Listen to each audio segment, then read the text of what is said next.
Welcome to Coconut Grove, or as we call it, The Grove.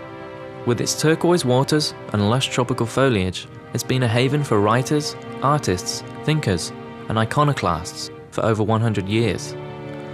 While good ideas will never grow on trees, we like to think that here they grow, well, among them.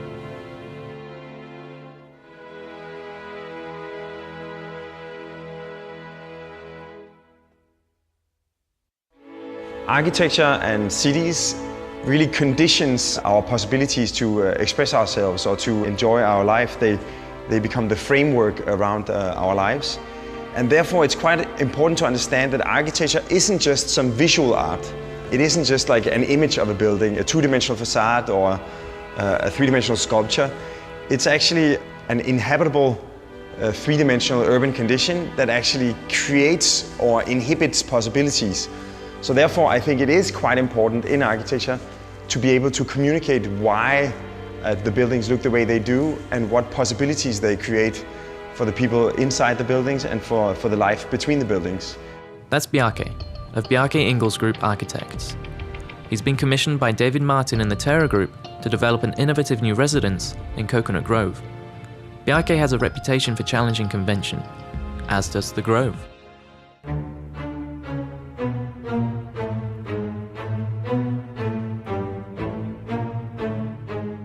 Coconut Grove has an amazing waterfront. It has an amazing boating life. It's really a special place. It has a soul and identity of being a very artistic, peaceful community. David talked about how Coconut Grove was really the epicenter of Miami. He really wanted to somehow reinvigorate it with this new development.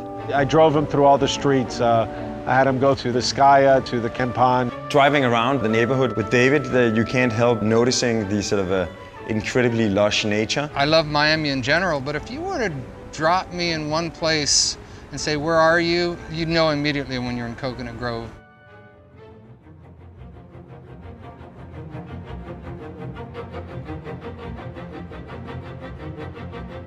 Coconut Grove is the oldest neighborhood in Miami.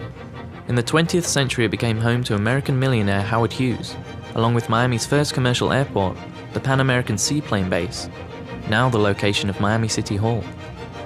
While change is what gets us Grovites out of bed in the morning, we'd never dream of compromising our beautiful surroundings. Sustainability is something that we lead with. This is going to be the first residential building in Florida that will have gold certification. We've been working with Raymond Jungels, the landscape architect, to regrove the Grove in a way. We're creating a landscape that's alive. There'll be a lot of movement, there'll be a lot of nature in the garden.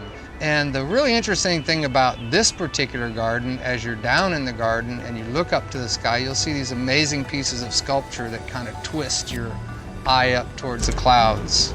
As some of our owners say, the buildings dance together. Because the bay is on a diagonal, the two buildings actually turn, and rather than being front and back, they become side by side. So rather than just dumping a general extrusion of floor plans, it's two buildings that actually respond to each other and respond to the surroundings. So you maximize the qualities, the enjoyment of the weather, the enjoyment of the view. Not only are we creating a space for optimizing views for our owners, but we're also creating space for a developer to customize the residences, move bathrooms, move kitchens, move bedrooms.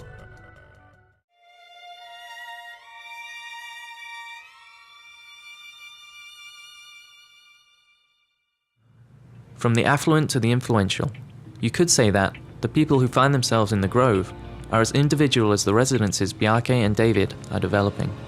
To make a really interesting apartment building in the Coconut Grove, you have to understand what are the kinds of people that would be living here, what are the concerns and demands and dreams that drive their decisions. This project is really trying to bring things back to the origins rather than inserting a completely new transformation.